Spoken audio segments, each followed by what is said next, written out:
雪域国制作的冰雕的确颇为神奇，若能习得此法，定对我大有裨益。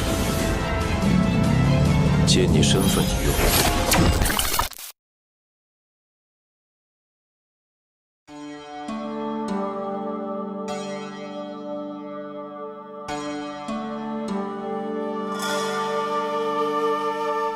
Setelah peperangan besar yang begitu menegangkan, akhirnya Wang Lin pun berhasil selamat dan berhasil bersembunyi di dalam mutiara manik penentang surganya.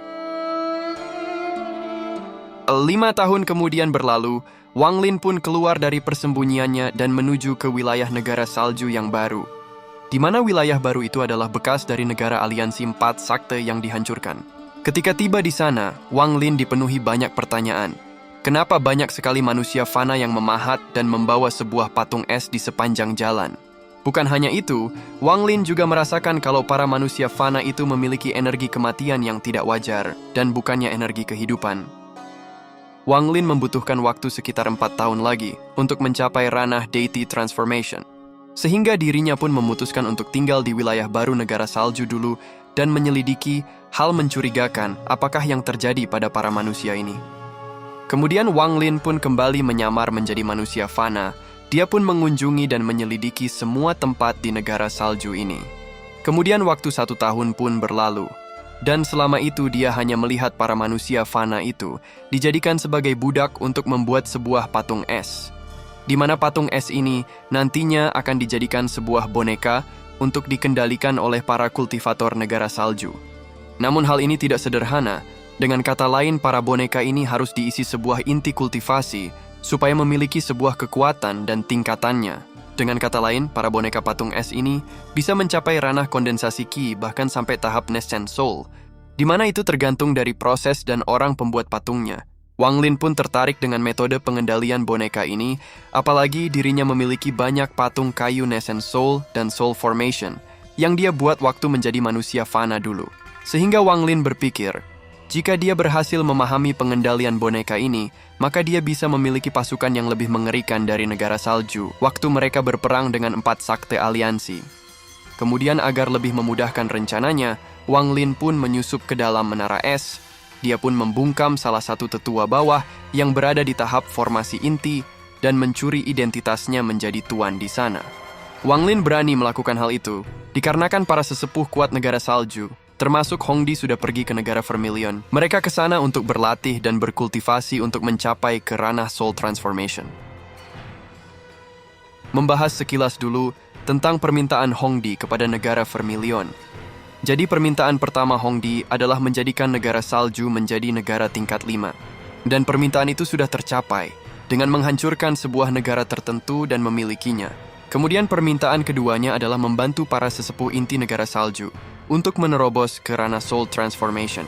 Itu dikarenakan karena negara Vermilion memiliki sebuah metode penentang langit yang memungkinkan kultivator ranah Soul Formation menerobos ke ranah Soul Transformation secara paksa.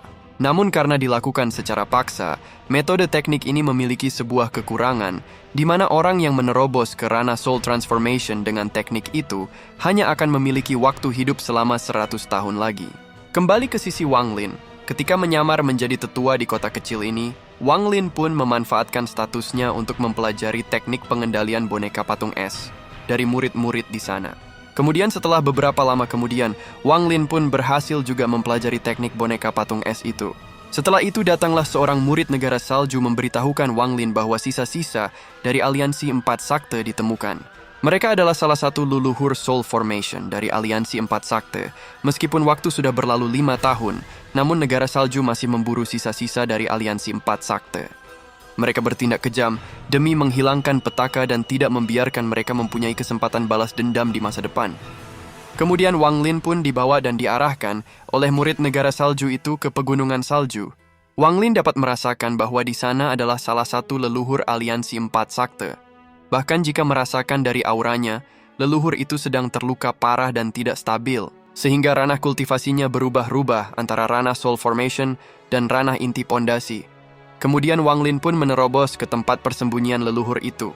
Ketika tiba di sana, mereka adalah ketua dari sakte tinta air bernama Zhou Yuan yang bersama dengan para juniornya. Karena mengingat hubungan sebelumnya, Wang Lin tanpa basa-basi menawarkan bantuan untuk mengeluarkannya dari wilayah negara salju. Namun ketua sakti tinta air ini menolak tawaran Wang Lin. Dia bukan karena tidak mampu keluar dari wilayah negara salju, melainkan dirinya enggan untuk meninggalkan tanah airnya. Dirinya tumbuh dan hidup di sini, maka dia pun memilih berjuang dan mati di sini.